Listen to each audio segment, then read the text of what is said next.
afternoon and good evening, whatever time we are catching you at. Thank you for tuning in to the Namaste Nomadic podcast. My name is Madeline. I'll be one of your hosts. And I'm your host, Josh.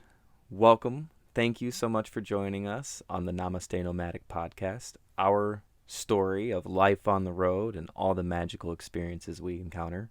This podcast is produced by all of us at Shaman Motion Pictures, and we're so glad to have you along.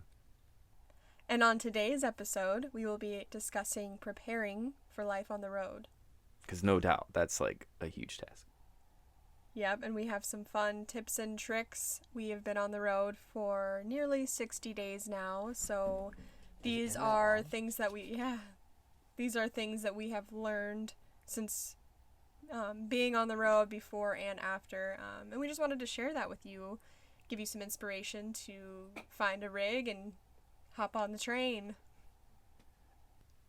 It is an extremely daunting mental hurdle, I think, to jump over, getting yourself into the right mindset of, I'm going to go live on the road. I'm going to abandon the sticks and bricks, the utility payments, the heat and electric bill, the landlords, and all those things that we've grown so comfortable with having, suddenly not having them anymore and deciding to, steer your own ship. It's a real big challenge. I agree. I would say that preparing yourself mentally for life on the road can be a challenge, mainly because we are so used to living in spaces that never move. They're in the same stagnant area, and we go to the same job every day. And, that's just kind of the cycle. And so to prepare yourself mentally to live a life of inconsistency, of spontaneity, and of true freedom, it's, you have to really kind of set yourself up for that mental change. And if you're already there, then you're already one step ahead. If you're already feeling like, I'm ready, I've been feeling like I need to get out and live on the road, then, you're already really far ahead with the mental aspect. But we definitely wanted to cover that topic first because mind, body, soul, you have to make sure that, you are going to be prepared to take on this kind of venture and challenge. So I definitely agree with that. Well, let's be clear about what that challenge actually means for yourself, right? You talk about mind, body, soul, and that's nail on the head. We're ultimately saying that this lifestyle is one that really brings out the best in you, right? Like, I think deep at our core, all of us humans are supposed to be nomadic wanderers in a way, right? Like, we like that frontiersmanship, we like the exploration. And this is going to not only literally keep you exploring, but you're going to change internally a lot once you're on the road too. I mean, you are now your own engineer of your own spaceship, basically. You handle your sewage, you handle your electricity, you handle your maintenance of your entire home, and that shift is empowering. But then also, you just generally spend more time connecting with nature, connecting with a more natural environment, and so it really changes the pace at which you operate. Like, you're kind of more one with the elements. Even think just last night with the hurricane winds coming in, like we sleep and exist like we're right here. It helps us be more present. Yeah, and the nomadic lifestyle totally teaches us that we have to stay mindful in order for the whole ship to run properly. And whenever we land and take off and everything, it's always a large set of steps that need to be done. But like you said, we are the engineers, and we are in charge of how to take care of our home. And it's also like always thinking of different aspects and kind of being on top of your game to avoid the worst case scenarios. And so it's definitely being prepared for changes whenever they occur. There are indeed a lot of changes that your lifestyle is going to take on after transitioning into a life on the road. And that's what hopefully we'll cover for you today. We've got a handful of topics we thought might be helpful that, we really actually got value from, our experiences, what we learned through the process of taking on this responsibility, securing a vehicle, and then just to everything that goes into the daily lifestyle itself. And so one of the things we wanted to talk to you about was realizing that just like all of us are unique and individualistic, there are a lot of different ways to actually live on the road. While we live in a Class C motorhome, so our house part is actually attached to our vehicle. We can share the space at all times, especially with our pets. But there are a lot of different options. You can live in a van. You can get a Class A bus. There's even things called school bus converts. You can get a Class B, which is a really big, luxurious style van. There's fifth wheels. If you've already got a pickup truck, you've got half the battle handled, where you can literally tow your home behind you. And the list goes on. Some people even choose simply to live in their car. I've seen really cool converts where they have little pop-up kitchens that come out of the trunk and stuff like that. Really, there is no limit to what you're capable of, but you definitely need to put in effort to find what you prefer if you're going to do it. Exactly. And going into what you prefer, it also ties into the type of employment or job career that you want to follow. Because on the road, obviously, even though you want to live freely and live the lifestyle of a nomad, there is that part where there are times where you need to kind of hunker down and work, and whatever that means for you, I would say it's really important to make that one of your first steps while you're looking for your rig, is to tie in how am I going to follow my career, follow my passions while I'm still on the road. And there's people who literally just rogue it, who are gypsy hippies, and I love them. And so there's all these different styles and options, and it's just so beautiful because you can literally just get what works for you. And what worked for Josh and I, and 2 cats and the dog, was our classy Big Booty Judy, and she has traveled with us so far now, and about really 6,000 miles now at least we put in. Yeah, maybe even more. And it's really amazing to push our limits as a couple and as individuals, and also to put kind of push Judy's limits and just be proud of all of us that we made it this far and that we're still going and still strong. And it's just a really good feeling to find the rig that works for you. And once you find the setup that works for you, it's things just start falling into place because it just starts making more sense, and you start seeing yourself living in that certain rig, and it just starts feeling more real. Okay, so you've got a choice to make on the front end. What's that lifestyle going to look like for you once you live on the road? And while there's a lot of things to consider, for example, you're going to be living in a lot less space. It's tinier than what you probably have now. Even if you've got a New York apartment, you probably have a little bit more room than sometimes rigs are able to offer you. Although, with the size we have, we have a bedroom, a bathroom, a shower, a full kitchen, and a slide. So it makes us have a living room, a dinette. We've got plenty of room, for just Madeline and I. But there are a lot of spaces that are better suited for just one person or one person and a dog. It really is about just assessing where are you in this moment in your life, and can you integrate your current, ambitions, expenses into a lifestyle that is mobile. And that means, being mindful about how am I going to make money on the road? Can you become a digital nomad? Can you ultimately create a living that can cover your expenses mobily? which is definitely a transition for everybody. Hi, doctor. Hi, doctor. Doctor, all done, please, buddy. Hey, come here. Come here. Come here, doctor. Get the treat. All right, so you have decided to go on the road. You have figured out what you will be doing for career. And you have also found a few different models, maybe even one that works for you. Now it's talking about how to get your rig.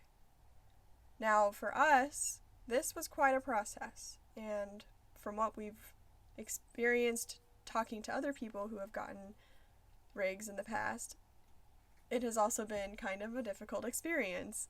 It's just a lot different than, financing a house or financing a car even. It's, a luxury item labeled. So it's just one of those things that takes time to find the right dealership or owner if you want to go through a private seller, like through Craigslist or through, Marketplace, and you find a customizable van or an RV that someone's selling for a good price, then that works amazingly. And we decided to go through a dealership, and that was kind of our plan in the beginning, but it just worked out that way. That's what worked for us the best. And so now we just finance Judy, but we own her. So our payments go into owning her instead of, just rent payments that don't mean anything to us. So just getting the RV is definitely, it's all about what you prefer and what you need. It's a cool point to consider that there are a lot of ways to arrive at this lifestyle. And I think you nailed it with the word custom. Your lifestyle on the road, from your career to where you go to the habits that you have once you're in it, those are all your choices. And the same thing goes with even your rig. We have fantastic friends who are extremely crafty and have customized their entire rigs from top down. And there are people who do this for a living all across the country. Customization of traveling homes is a massive industry.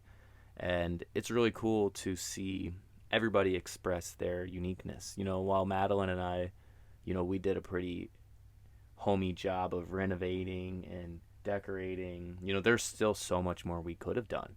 And the sky's kind of the limit for what you're capable of doing with this lifestyle, both in what your home is like to what your life is like. And I think that's what we mean when we say this. It gives a lot of freedom. And to a lot of people, we believe that that's appealing, that you don't have to feel stuck in a rut. You don't have to feel trapped in that little small hometown you've been in all your life. The world's right outside, and RV life presents a safe and responsible way to travel while still socially distancing and quarantining yourself in the wake of COVID-19. We have to be mindful everywhere we go of travel regulations, but the nice thing is we have a home everywhere we go. We have that safety. We have that safe harbor. That's the value of living on the road, I think. When Josh and I decided to go on the road, we were thinking about all the different options that we had in front of us, what really works, and we decided to tow our Nissan Rogue behind us. And at first, we had done research, and people were saying that it was more of like a hassle than anything. But then we were getting a lot of more positive reviews on it, saying how it's so convenient because you can just unhook your car and be able to drive into town without having to take your entire rig, which I think is definitely my favorite part of the tow. The pros for having the tow for us, I would say, is we're able to plug in to electricity and have our RV running water for the cats, running AC, while we're able to go explore outside and go into the national forests around us and go canoeing, because that's really what really drove Josh and I to get on the road, was the fact that we would be able to park somewhere, anywhere, and go to all these beautiful natural areas all around the U.S. And that's one of the ways that we've kind of been maneuvering through this COVID-19 pandemic on the road, is we mainly just spend time outside and, not going out in public areas, which has really been helpful. And the tow package just makes that possible for us, because we're able to just, go and leave the big booty Judy and leave the cats to have quiet time. And it's really, the way that we planned out our rig really matches up with our lifestyle. And that's why we just can't stress it enough, that it's so important to your success on the road to have a rig, to have a setup that works for you, so that you're passionate about it and you're happy every time you wake up in your tiny home. I know I am. Every time I wake up, I'm like, this place is so cute. I love it in here, and this is definitely my favorite home I've ever had, and it's just more us than anything has ever felt. Even our house that we had in Fort Collins, we had a good backyard, a lot of space, but it just didn't ever feel like us. We weren't able to paint it. We weren't able to really put the decorations that we wanted to in there. And now this is just 100% us, and we love it. And there's a lot of different options for tow packages. We got a tow dolly, and I would say the only con I have for that is it's a whole nother mechanical part to keep track of, and to make sure it's always in good health. I like to say has juice still. Everything needs juice. And so I guess that's just the con, is maneuvering with it and just making sure that it's up to par, just all 12 wheels I think we have. You got it. I mean, there are a lot of different varieties of how you maneuver. We're with our tow, we are about 36 feet, and we have already both run into numerous situations where turn radius was a problem, or getting stuck in certain parking lots and stuff, unable to turn around without taking off the tow. Our comical little reminders of what you're capable of. And, if you have a smaller rig, you have that more maneuverability. There's more places you can go. But we have cats, and the cats need a stable environment. So it's really securing to us that we can leave our rig plugged in to shore power somewhere, so we have an air conditioning and good circulation for the animals to remain in here and allow us to still go explore with our car. So we're extremely thankful to have the car, even though it's been a little more work. I mean, your hands get calloused. You've got to, deal with tightening and maneuvering the toe on the regular, but that exercise is really helpful and healthy, and it's kind of enjoyable too in its own way if you make it that way.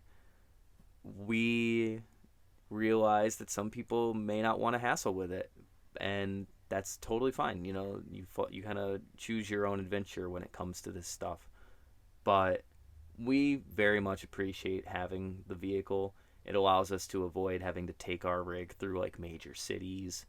If we still want to go explore something, we have that kind of scout vehicle available to us, rather than potentially getting our rig stuck somewhere. Again, the smaller your rig, the less you have to worry about that kind of challenge. But you have to just really assess all these different options in front of you. What am I looking to get out of RV life, or nomadic life, or life on the road, whatever you want to call it? What am I going to do to afford it? What am I going to do once I actually have it all? Where am I going to go? What do I want to do? How do I want this lifestyle to be for me? These are all questions you have to answer for yourself. And I think Madeline and I are so stoked to be in this adventure, because exactly what she said, this has felt more home to us than any other home we've ever had. And it's because it's ours. Our money isn't going to a landlord. Our money isn't going to a utility company. We are paying for ourselves. And now that we have solar panels installed on this thing too, like, we are getting closer and closer to just a more sustainable lifestyle, a more sustainable companionship.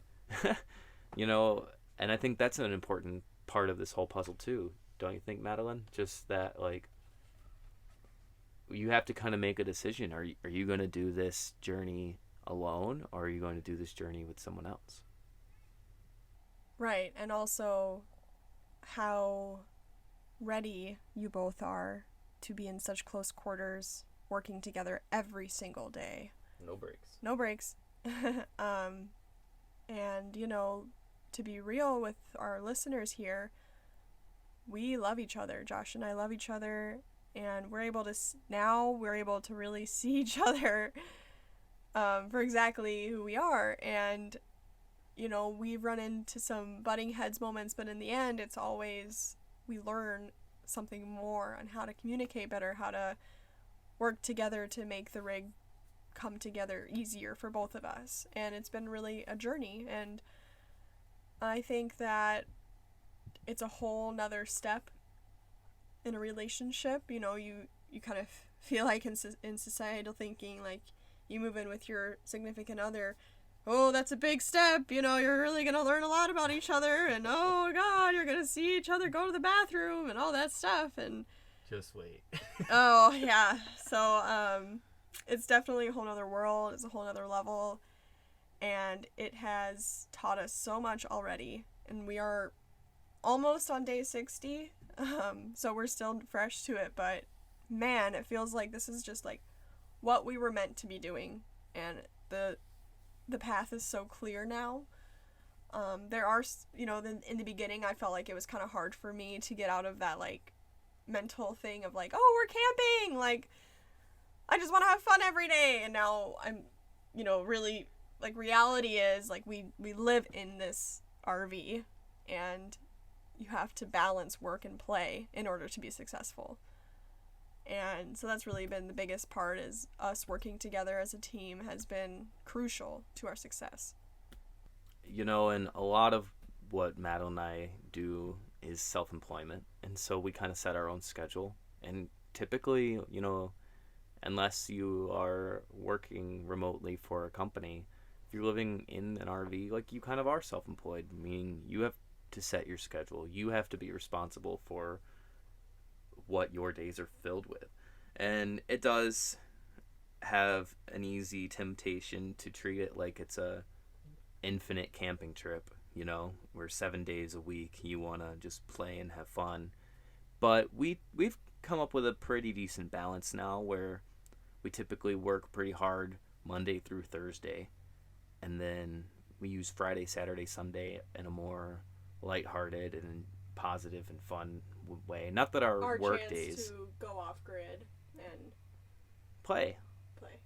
I mean, our work days are lighthearted and fun, but it's a different vibe when you say, well, today we're just going to spend all day on the canoe, you know, and you have to balance it. I think that's the key. Maybe tonight. I do want to talk about my favorite topic. Well, of course, next to companionship. I do want to talk about pets and plants. And I'm just going to take this away, Josh. Get it, girl, get it. I'll just say we have the best pets. The best.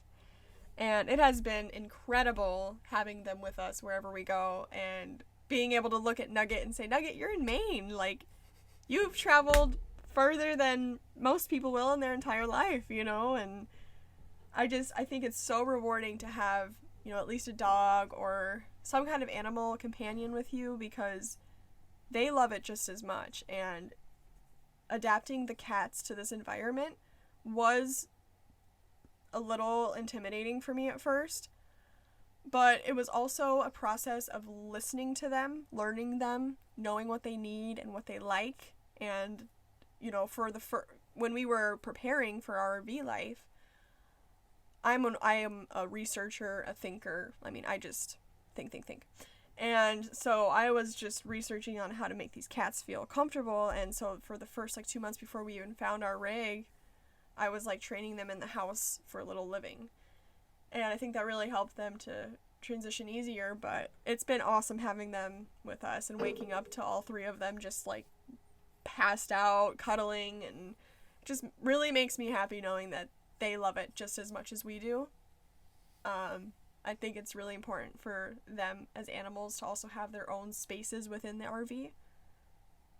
And so I can link some more videos on stuff I did for the cats for our YouTube channel later on, because I think I could go on for days about that.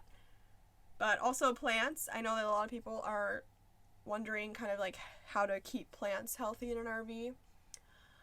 Honestly, you guys, I don't know what happened when I moved in this RV, but now I have a green thumb. But we have an aloe plant, a heart plant, and a couple succulents, and I just put them on a shelf that gets the most sunlight, and they just are thriving. And I think the key part of the plants is to get ones that are able to like shift and move and won't be like agitated from that. So I think succulents are just the way to go, hands down. But it just brings a whole nother like element to your space. It makes it feel more homey, makes it feel more like, I don't know, more comfortable, more cozy. And so yeah, pets and plants.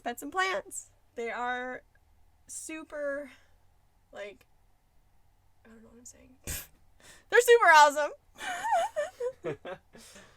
I got a little wild card round for everybody. No doubt the pets are crazy important. Doctor is a really good boy, and he loves being on the road, and the cats love it. They're always sleeping in the dash and typically loving all the elevation changes and different places they can hide. It's a cat paradise for sure, and Doctor just loves being with us everywhere we go. So the pets grow in major ways. They're really happy being on the road, but there are just a couple other things I thought would be kind of useful, for you to consider if this is something you're going to step into. And a big part of that is electricity. There is a big power draw that these rigs typically require, and you have a couple different ways to get power. There are direct plugs. So like you have a cord that your vehicle can literally plug right into a 30 amp or 50 amp exchange. But for example, it'll be a learning experience to understand that you can't just plug into a regular outlet at your friend's house or your mom's house and draw their power, because their supply may only be 15 amp or some only maybe 20 amp. And you'll have to, learn a whole new understanding about what kind of electronic appliances you're using and their different power draws, and you'll have to be mindful of how you are achieving your electricity. Most rigs also include a generator, so you can draw power directly from, the fuel you have in your vehicle. Other opportunities exist with solar energy, where you can just take it directly from the sun like we do. And while that's really cool because we have infinite electricity essentially, it doesn't necessarily power everything. Like it won't power our microwave, it won't power our air conditioner, our air fryer. There are some things that are just too much electricity. Another thing I thought we should share is just that there are so many resources to what you can do once you're traveling to kind of help yourself find those places to live.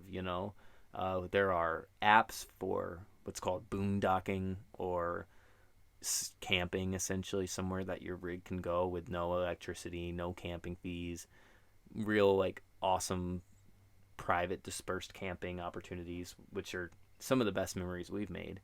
But then you even have access to campgrounds across the country. Of course, always be mindful of any state regulations regarding travel and make sure that you're, respecting those. It's ultimately an infinite journey if you let it be. There are resources in place to help you succeed. There are communities out there to give you advice.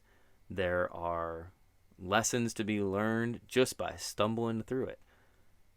It is a remarkable life, and honestly, with every single challenge that it comes with, they're all worth it. And we can give you nothing but 5 out of 5 star reviews on road life. Go get it. Go do it. It could be you. And that's, I think, why we recorded this episode is we want to see you do it. You know, we want to see you travel and see the world because, gosh dang it, it's awesome. I couldn't agree more. I think it's the best decision I've ever made. There's no age limit. There's no certain type of like person you need to be. You just need to be you. You need to follow what you're passionate about. Work that into some kind of maybe business for yourself. Because what could be better than that? Following your passion for, you know, whatever it may be, art, film, modeling, I mean, whatever, you know, make that into something that can help you progress as an individual. Because that will make life on the road so much more fun and successful and easygoing. But it's all starting, and this episode was mainly to just give you a little insight on how it was for us when we got started, the things that we faced, and, you know, I hope that this gave you a little bit more of an insider look on how to get started, especially if you've been inspired and kind of wondering what it's like to live on the road. One big thing is tanks. No one's gonna dump them for you. So also be prepared to get your hands dirty and to do things that normal houses are just like, they have conveniences for us. Like, it's just convenient that everything just kind of runs on its own. Like the fridge just runs. We don't have to worry about having enough gas or being plugged in. You know, the showering, like, you don't really think about how long you shower most of the time when you live in a house, but in an RV, you think about it. And it's just, you know, it's really fun. It's a really fun way to put yourself out of your comfort zone and to try something new, and we highly encourage it. We're going to leave some links in our description for the RV for this episode, and we're going to leave some links for you on apps that we like to use for GPS, for finding boondocking campsites, and also for some of the apps that we have for finding like resources for RV life. Yeah, so I think that'll be really helpful for you guys as a resource as well. No doubt. We have just barely scratched the surface. You know, there's no way for us to tell you in one short episode all about everything you need to know. So that being said, we would love your questions, your feedback. What do you guys want to learn? What do you want to know? Like, our brains are here for you, and we want to hear from you. So get in touch with us. Feel free to head over to our Instagram page, Namaste Nomadic. Heck, shoot us a DM. We would love to answer your questions. If we get enough, you know, curiosity and a lot of different topics, maybe we'll host another episode just kind of going over, you know, you guys and your thoughts and things you want to hear about. But we want this podcast to be community, and we want to hear from you guys. You know, let's feel free to share your rigs, your travel experiences, or even what things you're considering if you want to live on the road. We want to be a resource to you guys, and feel free to just follow us online on Instagram. You can also follow Shaman Motion Pictures on Facebook, YouTube, Twitter, or if you're really, really invested in our tribe, become a Patreon, because our patrons are literally our heroes. I mean, they are the foundation of our support. They're our super fans, and we couldn't be happier to have them along for the ride. You could become a Patreon too if you want. You could become a patron too if you want, just by heading over to patreon.com/shamanmotionpictures. Be sure to like and subscribe this podcast, whether you're on Apple Podcasts or Spotify. sharing this with your family and friends is totally just amazing. We appreciate having you in our corner. And then just tune in next time. We'll be back at you again 2 weeks from now, and we hope to bring you another exciting topic all about RV life. Thanks as we, learn. This is our second episode. We want to see this podcast grow and expand and ultimately be driven by the community that all of you provide us with. Absolutely. Thank you guys so much for being here. Thank you for tuning in, and we can't wait to see you in 2 weeks with a brand new topic. And like Josh said, shoot us some DMs, shoot us some messages if you have a topic that you would like us to discuss and break down. We would love to do that. So connect with us. We'll leave some links in our description for the things that we discussed for Patreon and for the apps and for our sites. So we love you guys. Stay safe, stay healthy, and explore. Namaste.